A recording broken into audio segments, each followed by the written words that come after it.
Hi everyone, it's Jerry. I have a nice attacking game out of the French defense to share with you.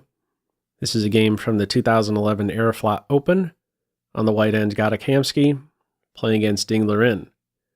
We have a classical French. E5 signals the Steinitz variation. There are a lot of pins in this game. I've lost track of how many there are. And there are a bunch of others that are right around the corner from happening in this one. If you happen to be a teacher trying to emphasize pins to one of your students, this is an excellent game. That's really the one tactic that sticks out. Anyhow, pins aside, where do we go from here? These next several moves are going to be centered around white center. White will support these pawns and black will try to undermine white center. So as I play through these moves, you may be curious the strength of the players for this game. Kamsky rated 2730, and the 18-year-old Liren rated 2628.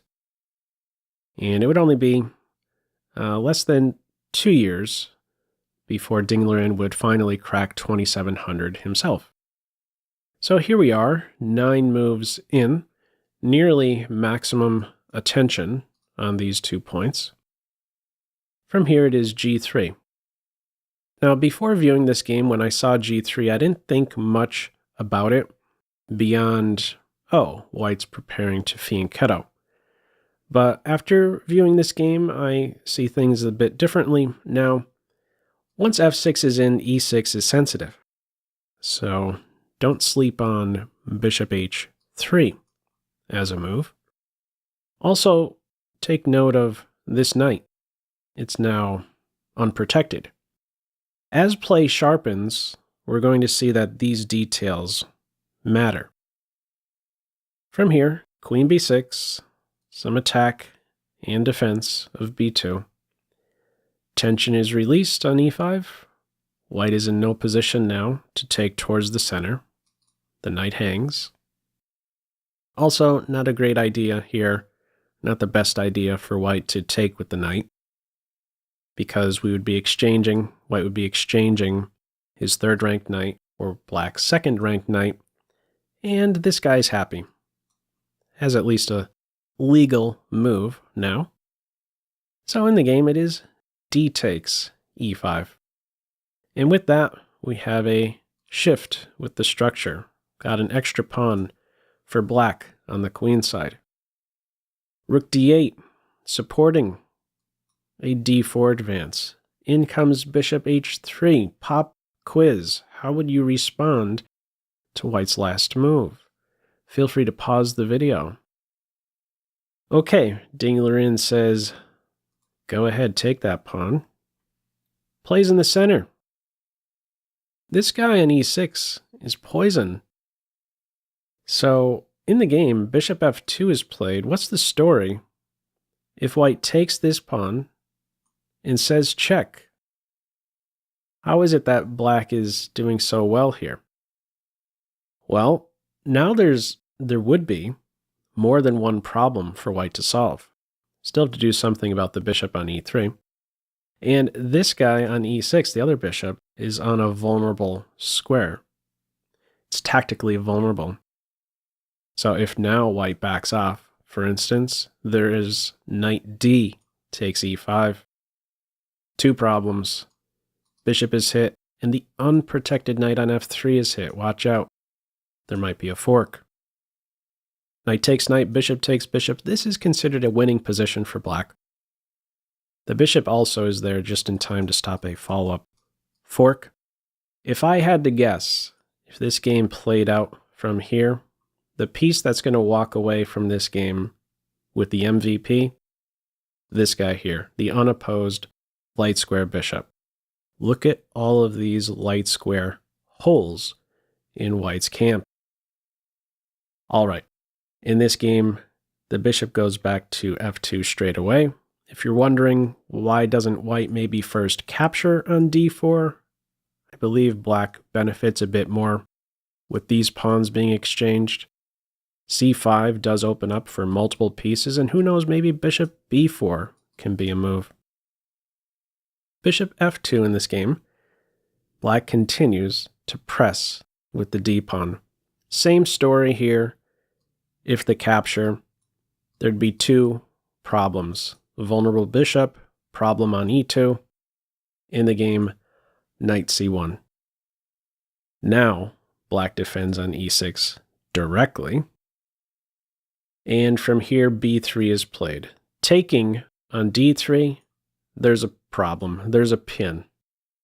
Now, you wouldn't be able to take advantage of it straight away with c3 because there's also a pin here. But what black can play is queen a6. And now next up, there's c4. And the pinned piece will soon be won. For instance, bishop f1, c4, gonzo, knight. In this game, b3, queen a6. More than one thing happening with this move. I think it's a good idea to think about more than one thing with a queen move, the multi-purpose piece. What's happening? Direct defense of the pawn. Gets out of the way of the b-pawn, so it can advance, so the bishop can develop. And there's also another pin. The rook is unprotected on a1. We see this after a4. Black can play b5. Don't take, you lose the rook. From here, castles. And now, bishop b7. Is there a better diagonal for the light square bishop? White defends the rook and is now ready to open the a file. What black would like to get in is a connected passed pawn. So something like this. But if you play c4 here, it gets broken down straight away. Capture on b5 and c4. This file opens up for white. What is black's play then? He goes with b4. He's trying to carve out a square for the knight. Black would love to see this capture. Knight gets into b4. It's just a bonus that it comes with tempo. The big thing here is that the knight is stable. And the d-pawn really feels like a connected passed pawn now. So, white plays with c4. Knight a5 threatens the knight, restricts this knight as well. The knight is defended. And where do we go from here? What would be your plan? What would be your next move or two in this position? Feel free to pause the video. Okay, in this game we have knight takes c4. A knight sacrifice for two pawns. You know, when I made my first pass or two through this game, I did think to myself, yeah, that's a sacrifice, but I'm not so sure it's a sacrifice. The more I look at it, it's not that great of an imbalance when you factor in that these guys are now all passed. So you've given up a knight. You have two pawns as compensation, but these aren't just any ordinary pawns. They're passed pawns, and there's added value there. From here, f5, black takes. If you don't take, f6 can be a disruptive move to your king position. He takes, is okay inviting the bishop on this pawn. Queen d5, bishop takes d3, and c4. There is a pin here on this knight in f3. Don't go too far. The queen gets to h1, and then h2. Kingside is going to collapse in a blink if the f3 knight moves. Bishop b1. Black keeps the queens on. Queen is hit. She goes to e1, clears the way for the rook to contribute. Now, knight g6. What's considered best here for white is to capture the knight, not the move played. It's a pretty difficult decision for white to make here. I think this bishop is feels like it's at least going to be a very important defender of these connected passed pawns. This knight is on this pawn. In the game, rook f2 is played, and black is able to simply take on e5. What if white tries something else? Let's say white doesn't want to go for bishop takes knight, and instead tries to defend e5. Bishop f2 would hang the knight. If bishop f4, how can you continue? It likes bishop c5 check.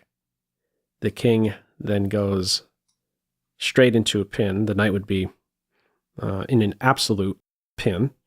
And then black can pile up on the light square bishop, get the rooks on the F and E files. So in this one, it is simply the doubling of the rooks. The pawn is picked up. Now it's an instant mate if the knight moves. From here, knight e2. And now a very nice move, rook to d3. This isn't considered best, but it's definitely the flashiest.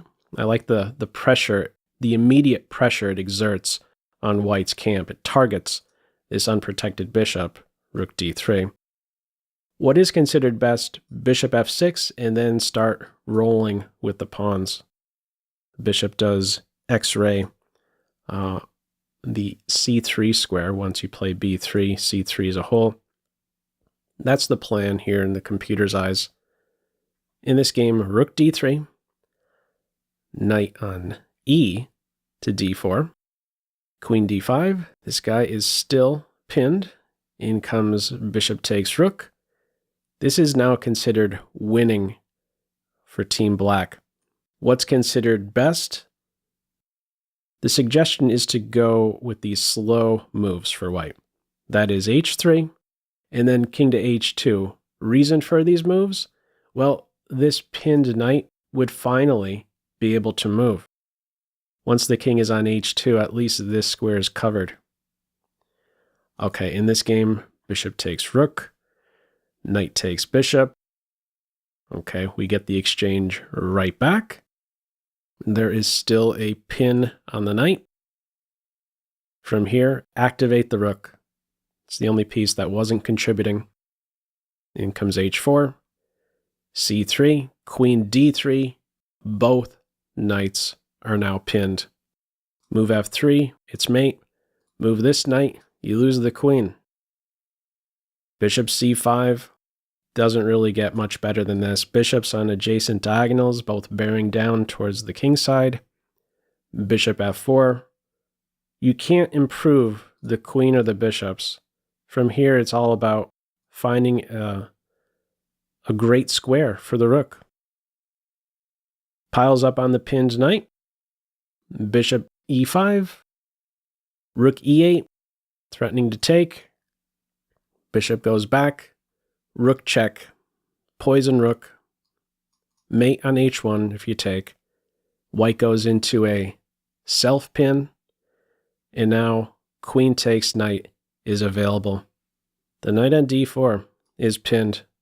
There's two pins straight to the king because of this last move. Rook is pinned, and now the knight on d4 is pinned. And the knight on f3 is pinned. Okay, in the game, queen takes queen, bishop takes knight. At this stage, white has finally had enough of the pins, I'm guessing, and simply threw in the towel. If play continued, how might it look? King h2, you take the queen, you're okay in this position because these guys are way too good.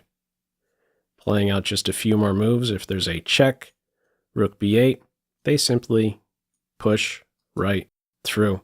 There's no stopping them. What did you think of this one? Anyhow, feel free, as usual, to leave any feedback to this video in the comment section below. I hope you enjoyed it and maybe took a thing or two away. That's all for now. Take care.